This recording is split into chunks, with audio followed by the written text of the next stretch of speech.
Were you recording me? Oh my gosh! You caught me! I was playing with my new toy. It's a dancing llama.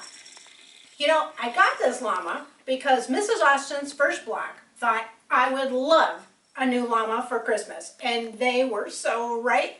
This is my favorite stuffed animal now. I like it even better than my Cheshire cat, believe it or not.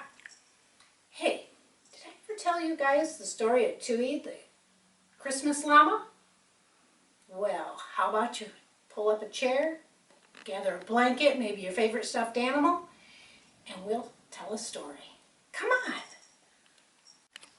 This is the story of Tuis, the Christmas Llama. This little guy inspired me to write it. I hope you enjoy it. Once upon a time, over 100 years ago, long before you or I were born, there was a little girl named Anna. Anna was an only child, and she lived with her mama and papa high up in the Andes Mountains of South America. They lived outside of a tiny village on Mount Aconcagua, which is very far from the North Pole. Aconcagua used to be a volcano. People in town often said Santa would never visit Aconcagua because his reindeer fear volcanoes.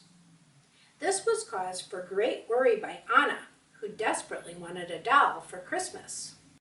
The family tradition was to spend the Sunday before Christmas in the village church.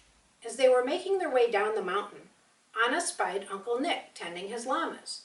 Llamas are the only mammal sure-footed enough to carry heavy loads up steep mountains. Nick was a delivery man of sorts who hired out his llamas to carry supplies to families on the mountain. Anna ran up to hug her favorite uncle and to pat the llama's soft fur. She asked him if it's true that Santa wouldn't bring her a doll. "I'm so lonely," she told him. Nick picked her up and quietly said in a soft voice, "Anna, if you are unselfish and show it by praying for all the other children around the world today at church, then I think God will find a way for Santa to make it to Aconcagua."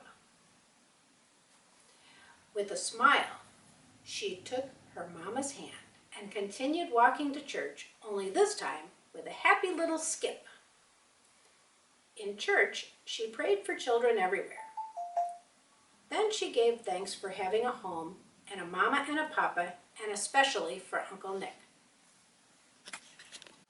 On Christmas morning, she woke up hopeful. Mama was in the kitchen baking her special sweet cinnamon bread. As she went to give Mama a kiss, she heard a musical sound in the front yard. "Santa?" she asked, looking at Mama. But Mama just smiled and said, "You'll have to go see for yourself." Anna ran at high speed out the front door with Mama trying to keep up. There near the well were Papa and Uncle Nick next to one of Nick's pack llamas. They both turned to Anna and shouted, "Merry Christmas! Look what Santa brought!" In Nick's arms was the cutest little llama she had ever seen. "This is a very special Tuis," he said. "Last night, a bright star appeared above my barn. It was so bright, I thought it was daylight. Mama Llama was giving birth, but this little Tuis came out much too small. We were afraid he wouldn't make it to morning. So we gave him a bottle and kept him wrapped in blankets, sleeping between your auntie and me. This morning, he woke up and showed us his magic. Watch what he can do." And with that, Uncle Nick set the llama down on the ground, and lo and behold, it started dancing.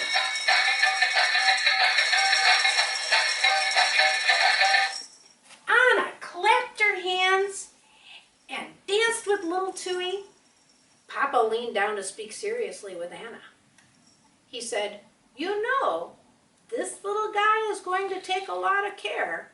much more than a doll would. Are you sure you're ready for the responsibility? Jumping up and down, she cried out, "Yes, Papa, I will take the best care of little Tuis." Then she looked up at Uncle Nick and asked, "Is he really mine?" "Yes, my little love. You will now have a friend." And Anna and Tuis grew up together, and she was never lonely again. The end.